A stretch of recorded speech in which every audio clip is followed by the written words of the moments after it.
Oi, gente, tudo bem? O assunto hoje, então, é sintaxe. Falaremos sobre o sujeito, tá bom? Como é que eu faço para achar o sujeito de uma frase? Eu preciso primeiro analisar o verbo, né? O verbo, e eu analiso assim: o verbo tem uma ação ali, né? Tem alguém fazendo aquela ação. Se tiver, aquele alguém é o sujeito, ou algo, né? Então, eu posso dizer assim, por exemplo, o fogo queimou a floresta. Então, quem está queimando a floresta é o fogo. Então, ele é o sujeito, tá certo? O fogo é o sujeito. Que tipo de sujeito? Ele é um sujeito determinado simples, porque ele tem só um núcleo, tá certo? Essa mesma frase poderia ser colocada na voz passiva. Então, eu teria assim, por exemplo, né? A floresta foi queimada pelo fogo. Tá vendo, gente? É a mesma frase, só que eu tô falando de uma outra forma, tá certo? Então eu tenho ali, a floresta foi queimada pelo fogo. Então, o verbo é o queimar. Eu tenho aqui uma locução, né? O foi queimada, mas quem me dá a ação é o segundo verbo, é o verbo principal que me dá a ação, é o queimar. E aí, vejam só que o queimar, a ação dele recai, né? Sobre a floresta. A floresta foi queimada pelo fogo. Então, aqui, a floresta, ela não está fazendo ação, ela está recebendo ação, certo? Nesse caso, eu tenho voz passiva. E quando eu tenho voz passiva, o sujeito é paciente. Então, quando eu falo assim, a floresta foi queimada pelo fogo, o sujeito é a floresta, só que daí ele é um sujeito determinado, simples, paciente, porque ele está sofrendo a ação do verbo, ele não está fazendo, né? Ao passo que na outra frase é o fogo queimou a floresta, então o fogo faz a ação, tá certo? Então aqui o fogo é o sujeito, sujeito determinado, simples, certo? Mas, professora, se o outro é paciente, esse é o quê? Então, esse aqui é o agente, tá? É o sujeito agente, porque ele age na frase, certo? A gente costuma não, assim, normalmente a gente não chama de agente, porque se eu já chamei um de paciente, o outro automaticamente é o agente, então fica meio subentendido isso. Mas eu posso chamá-lo de agente, ficaria assim: sujeito, determinado, simples, agente, né? O fogo queimou a floresta, certo? O fogo. Ou a floresta foi queimada pelo fogo. A floresta, sujeito, determinado, simples, paciente. Pronto, é só isso. Pode ser composto quando tem dois núcleos, certo? No meu exemplo anterior, tinha um núcleo só, né? Fogo, certo? No primeiro caso, da voz ativa, certo? E no segundo caso, da floresta, um núcleo só também. A floresta foi queimada, um núcleo, o fogo queimou, um núcleo. Mas se eu colocasse mais uma palavra ali ao lado do fogo, certo? Sei lá, o fogo e os rojões queimaram a floresta. Dois núcleos, sujeito, determinado, composto, agente, certo? Se eu dissesse aqui, a floresta e as vilas próximas foram queimadas pelo fogo. Sujeito, paciente, certo? E é composto. Então, aqui, sujeito determinado, composto, paciente, porque a floresta e as vilas próximas sofreram a ação do fogo, tá certo? Sujeito simples, composto, e o nome todo dele é esse, tá, gente? Sujeito determinado, simples, sujeito determinado, composto, certo? Daí eu vou analisar se é agente ou paciente. E como eu já havia dito, não é necessário dizer que ele é agente, mas é necessário dizer que ele é paciente, porque daí uma coisa já exclui a outra. O sujeito pode ser também o sujeito desinencial. Muita gente conhece o sujeito desinencial como sujeito oculto, ou implícito, ou elíptico, tá? Eu vou chamar de desinencial, certo? Então, é aquele sujeito que não aparece na frase. Então, eu vou dizer assim, por exemplo, falei mal de você. Que você já sabe quem falou, né? Eu, certo? E você vai querer me matar. Falei mal de você. Eu falei, mas eu não coloquei o eu. Então, sujeito desinencial. Sujeito determinado desinencial, certo? Eu posso usar aí, gente, qualquer pessoa, tá? Eu usei aí o eu, né? O pronome eu. Mas eu poderia usar o pronome tu, o pronome nós, o pronome vós, o pronome ele, mas eu não posso usar o eles. Se eu usar o eles, é outra coisa. Então, vamos voltar. Falei mal de você. Sujeito desinencial, certo? E o nome inteiro seria sujeito determinado desinencial, tá? Alguns autores colocam aí agente ou paciente. Se eu quiser colocar, ok, tá? O agente nesse caso, né? Porque eu falei mal de você. Então, vamos pensar assim, ó. Se eu escrever eu falei mal de você, sujeito determinado simples, eu. Se eu só falar assim, falei mal de você, sem colocar o pronome eu tenho um sujeito desinencial, certo? Se eu disser assim, ganhamos o jogo, e não falei o nós, só falei ganhamos, mas eu sei que é nós. Então, o que eu tenho aí? Sujeito determinado desinencial, certo?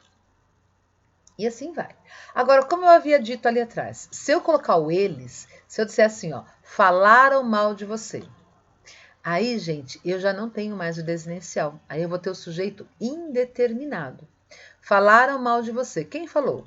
Pode ser uma pessoa, podem ser duas pessoas, pode ser um grupo de pessoas. Então, assim, falaram mal de você. Sujeito indeterminado. Só isso. Certo? O sujeito indeterminado pode vir também como um verbo transitivo indireto, que é aquele que pede preposição, mais uma partícula se. Exemplo, trata-se de negócios. Trata-se de. Esse se mais o de, né? Esse se mais o de vai me trazer aí um sujeito indeterminado, tá? Porque verbo transitivo indireto não tem voz passiva, tá? Então a gente não vai ter um sujeito aqui, certo? Trata-se de negócios. Quem é o sujeito? Indeterminado. Uma outra situação é quando o verbo é intransitivo. Então, se eu disser assim para vocês, vive-se bem em Jundiaí, vive-se bem nesta cidade. Então, quando eu falo vive-se, eu sei que o verbo viver é um verbo intransitivo, tá certo? Então, ele não vai ter objeto. Então, eu vou ter assim, vive-se bem aqui. Então, esse vive é um verbo intransitivo, mais essa partículazinha se, né, vive-se, eu tenho aqui, então, um sujeito indeterminado também, tá? Tanto em trata-se como vive-se, esse se chama-se índice de indeterminação, tá? Então, é só você gravar isso, verbo transitivo indireto, com preposição, né? E o verbo intransitivo, aquele que não tem objeto, tá certo? Muito bem, isso é o sujeito indeterminado. Aí a gente tem o sujeito, que é a oração sem sujeito, né? Que a gente chama de sujeito inexistente ou oração sem sujeito. Aí é quando a gente tem assim, olha, fenômenos naturais, certo? Choveu ontem, não tem sujeito. Não tem como colocar um sujeito aí, né, gente? Quem choveu ontem? Como que eu vou falar isso? Certo? Geou de madrugada. Não tem sujeito. Então, oração sem sujeito. Outras possibilidades. Quando eu usar o verbo haver. O verbo haver, ele tem uma série de possibilidades, tá, gente? A gente vai tratar de duas aqui. A primeira possibilidade dele é quando ele indica a existência. Então, quando eu consigo trocá-lo por existir. Então, se eu disser assim para vocês, há pessoas lá fora. Veja que o verbo há ficou no singular. O verbo haver. Há pessoas lá fora. Certo? Sujeito inexistente. O verbo haver indicando existência não tem sujeito. Tá? Ele é impessoal. O mesmo verbo haver indicando tempo transcorrido, tempo passado, também é impessoal, também não tem sujeito. Então, se eu disser assim, há 2 anos viajei, fechei negócio, sei lá, qualquer frase. Há 2 anos fiz tal coisa. Então, esse há indica tempo passado, certo? Então, ele também é uma oração sem sujeito, tá? Esse trecho, né? Há 2 anos. Se eu continuar ali com outro verbo, eu posso ter um outro sujeito, tá? Há 2 anos fiz uma viagem. Aí o fiz, né? Nesse caso aqui, eu fiz. Aí é um sujeito desinicial, não tá aparecendo, tá? Mas do verbo haver, o verbo haver tá me indicando que naquele trechinho da frase, naquela oração, vamos dizer assim, né? Não há sujeito. Outro verbo também que fica sem sujeito é quando o verbo ser indica horas ou distância. Então eu vou dizer assim para vocês: são 2 horas da tarde, certo? Essa oração não tem sujeito, tá certo? É 1 hora da tarde. Essa oração não tem sujeito. Só que neste caso, o verbo ser faz a concordância. São 2 horas da tarde, é 1 hora da tarde. Tá? O verbo haver, no sentido de existir, e no sentido de tempo transcorrido, ele fica no singular, ele não vai para o plural, certo? Aqui também a gente tem o verbo fazer, que indicando o tempo transcorrido, ele fica no singular e não tem sujeito, tá? Então, se eu disser assim para vocês, faz 2 anos que viajei, nessa oração, faz 2 anos, não tem sujeito, tá? E nunca coloca esse verbo no plural, esse verbo é singular, tá certo? Neste caso, indicando o tempo passado. Diferente, por exemplo, se eu disser assim, eles fazem o dever todos os dias. Aí é uma outra possibilidade, é o verbo fazer, indicando uma ação de fazer o dever, escrever, tá certo? Agora, faz 2 anos, né? Eu ouço muita gente dizer fazem 2 anos, e isso é crasso, um erro crasso. Não cometam esse erro, tá? É faz 2 anos, tá bom? Ou fez 2 anos, ou fazia 2 anos, tá? Fazia 2 minutos, fazia 2 milhões de anos, tanto faz, certo? O importante é você deixar o verbo no singular e saber que aí eu não tenho sujeito, porque neste caso o verbo também é impessoal, tá certo? Uma outra situação, gente, é quando a gente usa o se, lembra? Trata-se, vive-se, esse mesmo se, quando ele se alia a um verbo transitivo direto. Aí ele passa a ser um pronome apassivador, ou seja, ele está fazendo voz passiva. E aqui é uma observação bastante importante. Eu vou dizer assim para vocês: aluga-se casa. Casa é sujeito. Porque aqui, ó, eu não tenho a preposição, tá vendo? Aluga-se casa. Não é lá igual aquele lá, trata-se de negócios. Não tem o de, certo? Aluga-se casa. Então, aqui eu não tenho preposição. Eu tenho aqui uma voz passiva, certo? Essa voz passiva, por causa desse se, desse pronome apassivador, ele se chama voz passiva sintética, tá? Essa mesma frase, né, aluga-se casa, ela pode ser colocada como uma voz passiva analítica, que é assim, casa é alugada, ok?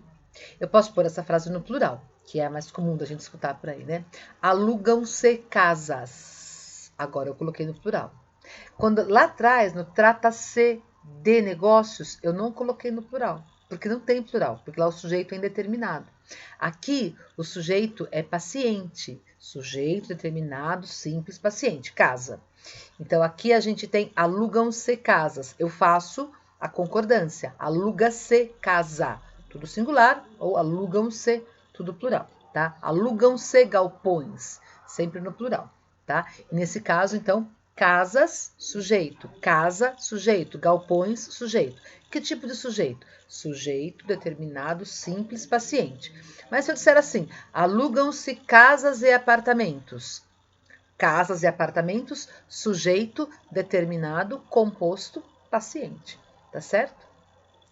É isso, gente. Estudem bastante, façam exercícios, tem vários na internet e não é tão difícil, né? É só estudar que fica fácil, tá bom? Bons estudos!